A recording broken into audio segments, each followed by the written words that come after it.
Bonjour mes chers élèves, aujourd'hui on va entamer notre leçon. Cette leçon d'aujourd'hui est une leçon active par rapport aux autres leçons que nous avons déjà dans le système, car on a partagé un petit peu la grammaire, la conjugaison, on a partagé un petit peu l'histoire de la France, on a fait un petit peu parler sur Baudelaire, sur les fleurs du mal, mais aussi sur l'albatros. On a fait une analyse de l'albatros. Alors, on a parlé de Alfred de Musset, on a parlé de Molière et on a parlé de Balzac aussi.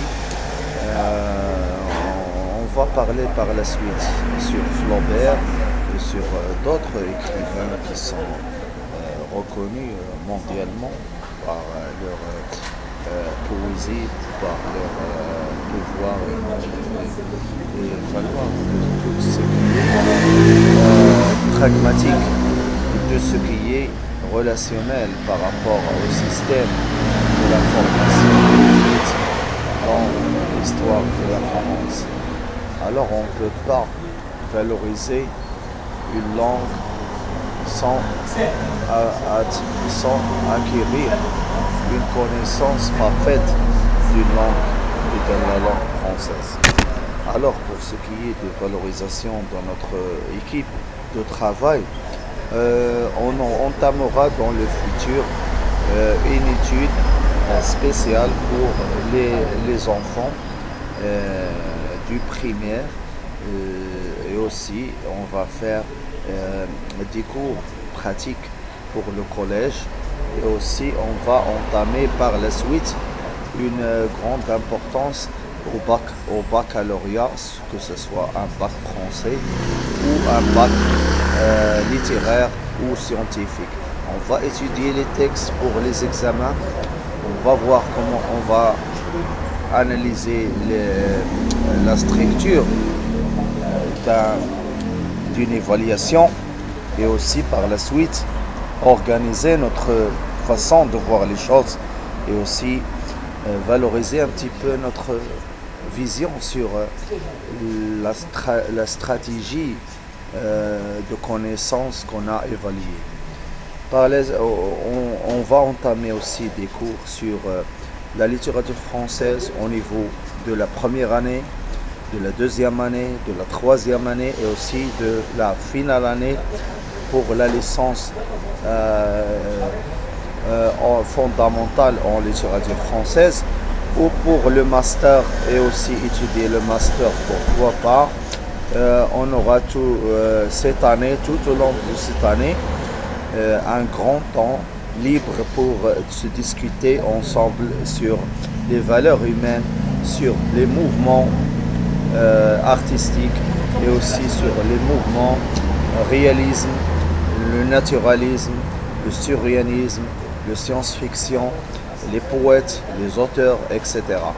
Alors, nos cours que nous entamons aujourd'hui est un cours très spécial.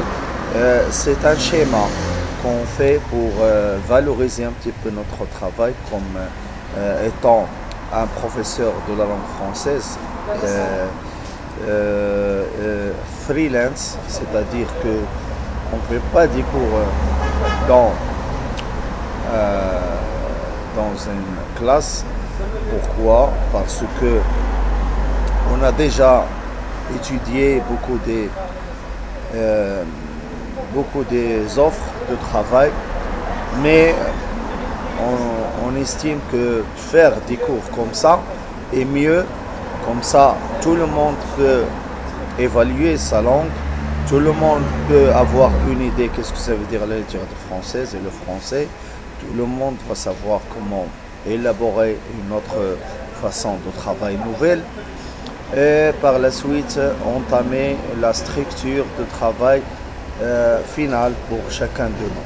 Alors, je vous souhaite dans ce cours que vos connaissances soient élaborées soit avec le Robert de Poche, soit avec un dictionnaire moderne, soit avec la russe, soit avec un autre dictionnaire, parce que le dictionnaire, c'est l'évaluation de la langue, peut s'étudier avec une encyclopédie.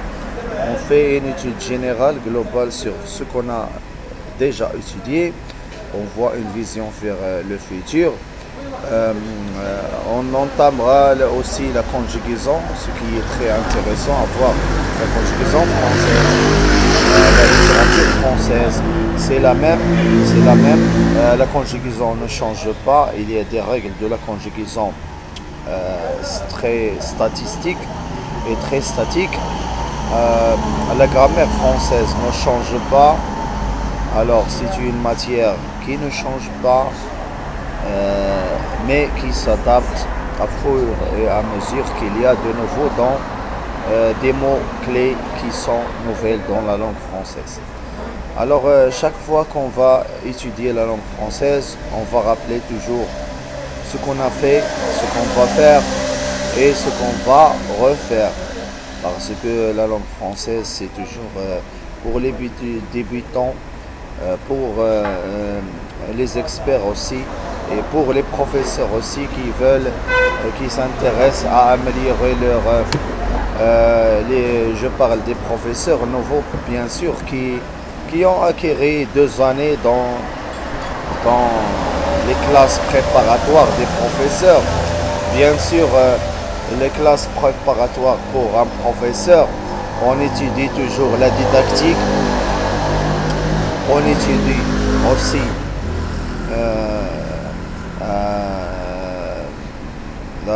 la science, les sciences nouvelles, on étudie aussi la sociologie,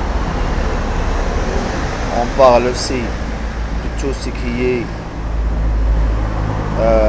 psychiatrique, analytique, etc.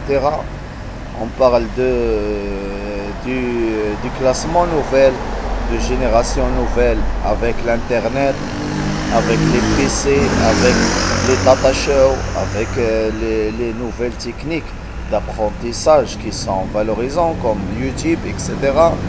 Alors pour ceux qui veulent acquérir une langue, c'est devenu très facile pour acquérir une langue. Tout le monde veut parler en français, veut acquérir une langue pour travailler, surtout que le Canada et le Québec, Montréal et toutes ces villes utilisent la langue française comme langue de parole ainsi que l'anglais. Alors, comme nous avons besoin de cette langue française pour aller au Canada, on a besoin de CFF, on a besoin du TOEFL.